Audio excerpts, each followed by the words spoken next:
Good morning. আজকে একদম সকাল সকাল উঠেই লাইট জ্বালাতে হয়েছে, তার কারণ এতটাই অন্ধকার হয়ে গেছে। বাইরের ওয়েদারটা তোমাদের একটু দেখাই, না হলে বুঝতে পারবে না যে আজকের পরিবেশটা কেমন। সকালে কিন্তু দারুণ পরিবেশ আজকে।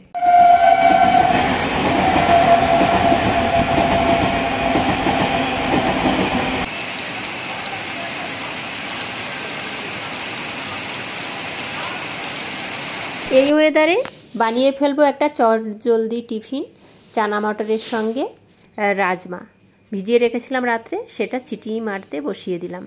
আর এদিকে সকাল সকাল কটা পুজোর ফুল তুলে নিই, সামান্য কটা গাছ, তার মধ্যেই কিছু ফুল ফুটে আছে, তাই তুলে নিই। এত সুন্দর পরিবেশে রবীন্দ্রনাথ ঠাকুরের একটা কবিতা মনে পড়ে গেল।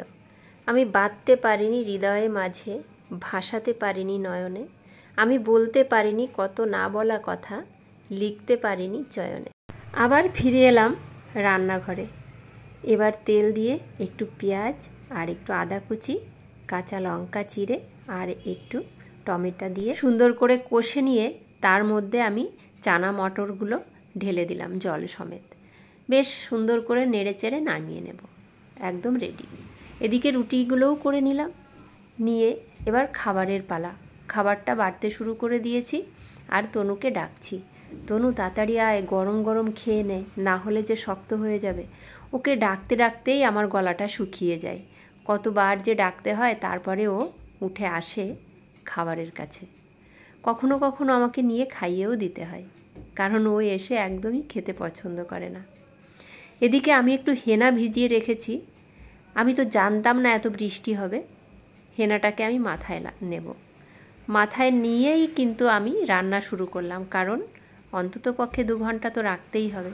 ওই মাছগুলো তোমরা দেখেছো, মাছগুলোকে আমি কিন্তু ভালো করে চিনি না, তবে তনুমনু খুব ভালো খায় তাই কিনে নিয়ে এসেছি।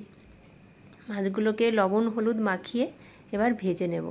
আর তার সঙ্গে আমি ওখানে নিয়েছি ওল আর আলু, দুটো কেটে নিয়েছি। ওল আর আলু দিয়েই আজকে রান্নাটা করব। মাছ এদিকে ভেজে নিচ্ছি, আর ওদিকে কড়াইতে দিয়ে দিয়েছি আমি আলু আর ওলগুলোকে ভাজতে। বেশ তাড়াতাড়ি হয়ে যাবে, আর সমস্ত কাজকর্ম গুছিয়ে নিয়ে আমার এবেলার ছুটি হবে। কারণ আমাদের তো সাংসারিক জীবনে কোনো ছুটি নেই, তাই এইভাবেই একটু তাড়াতাড়ি কাজগুলো করে একটু ছুটির ইচ্ছা হয়।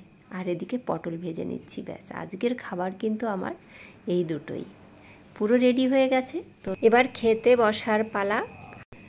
আমার ভিডিওটা তোমাদের কেমন লাগলো অবশ্যই লাইক কমেন্ট করে জানিও। তোমরা ভালো থেকো, সুস্থ থেকো।